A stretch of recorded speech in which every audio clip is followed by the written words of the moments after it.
तो एक बार फिर आप सभी का स्वागत है और शुरुआत एक बड़ी और अच्छी खबर के साथ करेंगे। यहां पर भोपाल में सरकारी कर्मचारियों को सीएम शिवराज सिंह चौहान ने एक सौगात दी है। 4% महंगाई भत्ता अब सरकार देने वाली है। 34% से बढ़कर 38% महंगाई भत्ता कर दिया गया है। आपको बता दें कि 7.50 लाख सरकारी कर्मचारियों की मांग पूरी कर ली गई है। सीएम शिवराज सिंह चौहान ने नसरुल्लागंज में शनिवार को इसकी घोषणा की थी। तो बेहद ही अच्छी खबर भोपाल से, यहां पर सरकारी कर्मचारियों को सीएम ने सौगात दी है।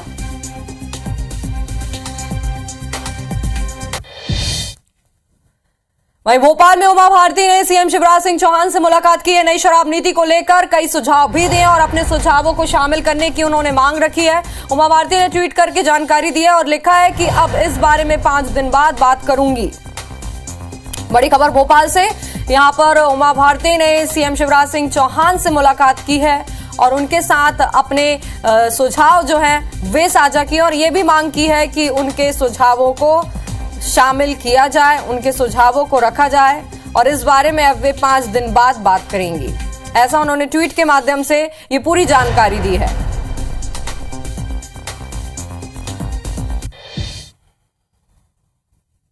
सिंगरौली में आज बीजेपी का मेगा शो होने वाला है। सीएम शिवराज सिंह चौहान रक्षा मंत्री राजनाथ से बड़ी सौगात देंगे। 25,412 परिवारों को आवासीय भूखंड मिलेगा। भू अधिकार योजना के तहत ये पूरा कार्यक्रम होगा। रीवा संभाग के 4 जिलों के किसानों को भी तोहफा मिलेगा। 6,78,000 किसानों को राशि मिलेगी। 408 करोड़ के विकास कार्यों का शिलान्यास भी करेंगे।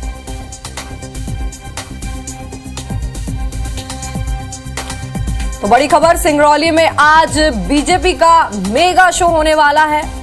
408 करोड़ के विकास कार्यों की यहां पर सौगात मिलने वाली है। साथ ही साथ सीएम शिवराज सिंह चौहान और रक्षा मंत्री राजनाथ से बड़ी सौगात देने जा रहे हैं। 25,412 परिवारों को आवासीय भूखंड मिलेगा। भू अधिकार योजना के तहत ये पूरा कार्यक्रम होगा। खबर भोपाल से, कमलनाथ का चुनावी मंथन। यहां कमलनाथ ने वचन पत्र समिति की एक बैठक बुलाई और आज वचन पत्र समिति की ये बैठक होने वाली है। वचन पत्र में शामिल करने सुझावों के लिए समीक्षा होगी। पुराने वचन पत्र पर भी बैठक के दौरान चर्चा की जाएगी। तो ये बड़ी बैठक आज बुलाई है कमलनाथ ने। निश्चित तौर पर जो चुनाव है इस साल विधानसभा, उसको देखते हुए ये यहाँ पर मंथन शुरू कर दिया गया पार्टियों द्वारा। बैठकों का दौर लगातार जारी है पार्टी और संगठन की मजबूती को लेकर और इस खास बैठक में पुराने वचन पत्र के साथ साथ अब नए वचन पत्र के लिए भी सुझाव मांगे जाएंगे और वचन पत्र समिति की ही ये बैठक होने वाली है।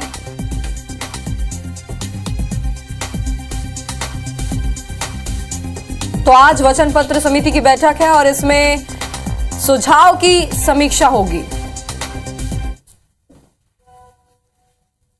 खबर जबलपुर से, जहां कमलनाथ ने नर्मदा पूजन कर कांग्रेस के धर्म एवं उत्सव प्रकोष्ठ के महाधिवेशन का शुभारंभ किया। देखिए रिपोर्ट।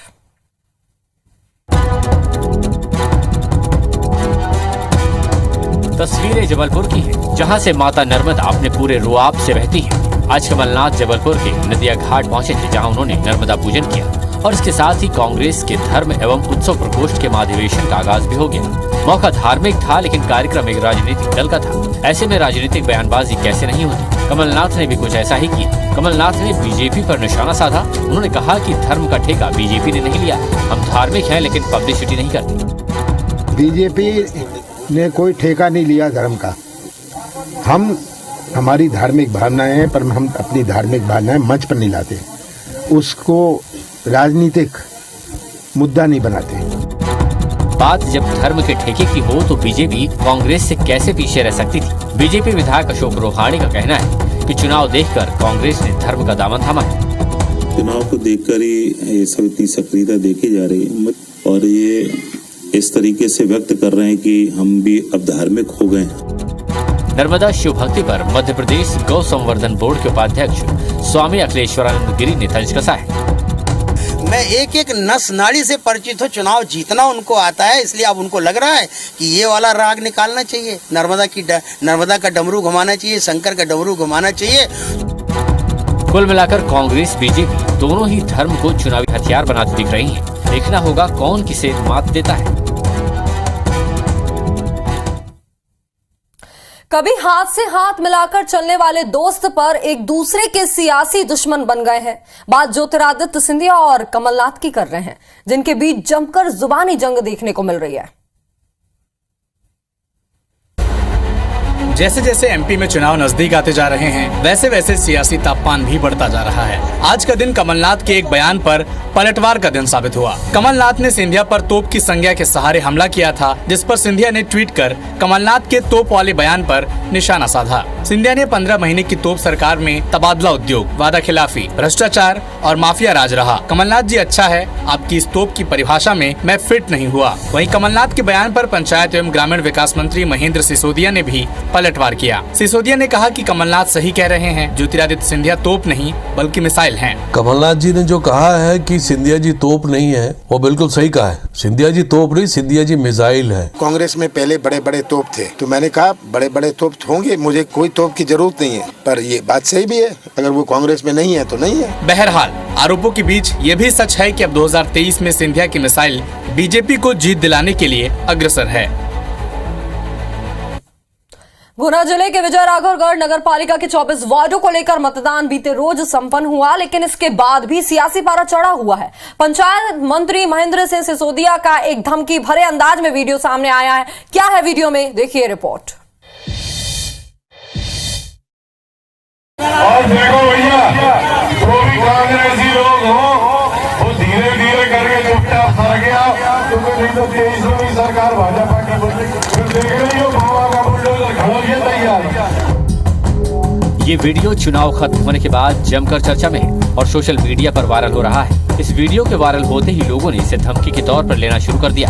लोगों ने इसे सोशल मीडिया पर वायरल करना भी शुरू कर दिया है। तो पंचायत एवं ग्रामीण विकास मंत्री महेंद्र सिंह सिसोदिया बैकफुट पर नजर आ रहे हैं और उन्होंने सफाई पेश की है। उन कांग्रेसियों को मैंने चेताया है जो अवैध काम में है कि बुलडोजर तैयार है शिवराज सिंह जी का, अगर अवैध काम करोगे तो छोड़ा नहीं जाएगा। तो आपने मंत्री महोदय की सफाई सुन ली है। वैसे राजनीति में आरोप प्रत्यारोप चलते रहते हैं और कभी कभी नेताओं के बयान पर हंगामा भी मचता है। हंगामे और विवाद के बाद बयान पर सफाई देना भी आम बात। कुल मिलाकर नेताओं को बयान देने से पहले इस बात का ध्यान रखना चाहिए कि बयान के बाद उसका क्या असर होगा। बात करेंगे उस खबर की जो पूरे देश में ही चर्चा का विषय है। बागेश्वर धाम के पीठाधीश नींद बांध रहे हैं, तो क्या गलत कर रहे हैं? आप जुड़े तो नहीं है भैया पहले से इनसे? बहन बैठ जाओ, माइक लो। कहाँ से हो? मुझे लगता है इस प्रकार के आरोप लगाना गलत है। बागेश्वर धाम तो एक सिद्ध स्थान है ही, और अगर लोगों की समस्या वहाँ पर जाके हल हो रही है, गुरुजी से मिलने से हल हो रही है, तो उसमें कोई बुराई नहीं है। मुझे लगता है अंधविश्वास नहीं है, ये आस्था है, और इस प्रकार के आरोप लगाना गलत है। बागेश्वर धाम सरकार अगर किसी के लिए उम्मीदें बांध रहे हैं, उनका काम कर रहे हैं, अगर उनको पॉजिटिव वे में ले जा रहे हैं, तो क्या गलत कर रहे हैं? आप देख सकते हैं मज़ारों के ऊपर इतने मेले लगे हुए रहते हैं, भूत प्रेत आते हैं, उनके ऊपर तो कोई ऑब्जेक्शन नहीं उठाता है। वहाँ सब कुछ करने के लिए जाते हैं, भूत प्रेत घुमाते हैं। अगर इनमें ताकत हो तो उनके ऊपर ऑब्जेक्शन उठाए। हम उनको 50 नाम बता देंगे कि जाओ उनके ऊपर भी आरोप लगाओ। ग्वालियर में सब इंस्पेक्टर की बेटी को एक युवक ने विदेशी नागरिक बनकर सोशल मीडिया पर दोस्ती की और हजारों डॉलर का तोहफा भेजने के नाम पर लाखों रुपए ठग लिए, जिसकी शिकायत युवती ने राज्य साइबर पुलिस से की। वहीं युवती की शिकायत पर पुलिस ने मामला दर्ज कर जांच पड़ताल शुरू कर दी है।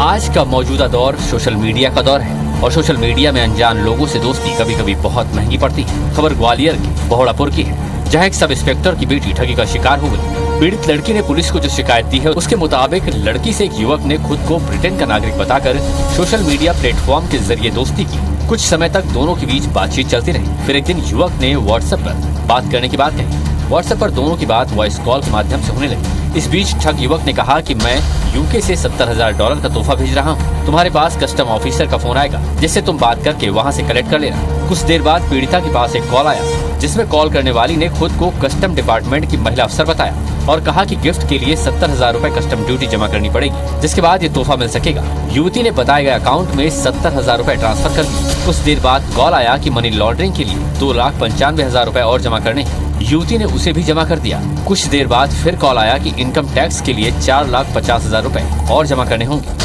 युवती ने वो रकम भी ट्रांसफर कर दी। इस तरह युवती ने कुल $8,15,000 ठग के खाते में जमा कर दी, लेकिन उसे डॉलर नहीं मिले, जिसके बाद युवती को ठगी का एहसास हुआ और वो सीधे पुलिस के पास शिकायत दर्ज करने पहुंची। शिकायत पर केस दर्ज कर राज्य साइबर सेल ने जांच शुरू कर दी है। तो बताया कि मैं आपको $70,000 गिफ्ट के रूप में भेज रहा हूँ। $8,15,000 इसने एक ही दिन में जो नकली कस्टम ऑफिसर बन के जो कॉल कर रही थी उसके बताए हुए 2 विभिन्न अकाउंट्स में डिपॉजिट किए हैं और जांच करके इसमें विधि सम्मत कार्रवाई करने की कोशिश की। तो अब जांच होगी, लेकिन जांच का नतीजा क्या निकलता है ये देखना होगा। लेकिन इस खबर से दूसरों को सबक जरूर लेना चाहिए। हर बार की तरह इस बार भी गणतंत्र दिवस पर कैदियों को रिहा किया जाएगा, जिसे लेकर जेल विभाग बंदियों की फाइल तैयार करने में जुटा है। बताया जा रहा है कि गणतंत्र दिवस पर पूरे प्रदेश से करीब 151 कैदियों को छोड़ा जाएगा। प्रतिवर्ष के अनुसार जैसे राष्ट्रीय पर्वों में जेलों से बंदी सजा पाकर सजा माफी का लाभ पाकर रिहा होते हैं, उसी अनुक्रम में इस वर्ष भी केंद्रीय जेल भोपाल से 15 बंदी सजा पूर्ण करके रिहा हो रहे हैं। और अब बात करेंगे काइट फेस्ट की।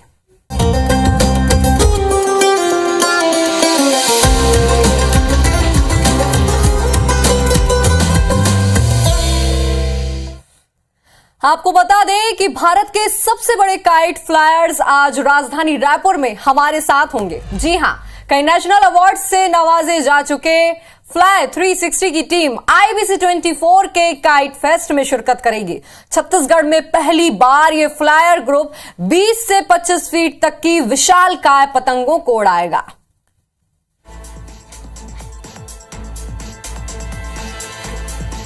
तो ना सिर्फ पतंगों को उड़ाने का आनंद, बल्कि इसके साथ साथ बच्चों के लिए भी कई प्रतियोगिताएं यहां पर आयोजित की गई हैं। Food stall, fun, game, live music, मनोरंजन से जुड़ी हर चीज सिर्फ एक ही जगह पर काइट फेस्ट में आज IBC 24। समय आपको बता दें, दोपहर 12 बजे से शाम 5 बजे तक। वेन्यू की बात करें तो वेन्यू है श्रीराम बिजनेस पार्क, विधानसभा रोड, रायपुर। और इसी के साथ इस बुलेटिन में फिलहाल इतना ही। हमें दे इजाजत। नमस्कार।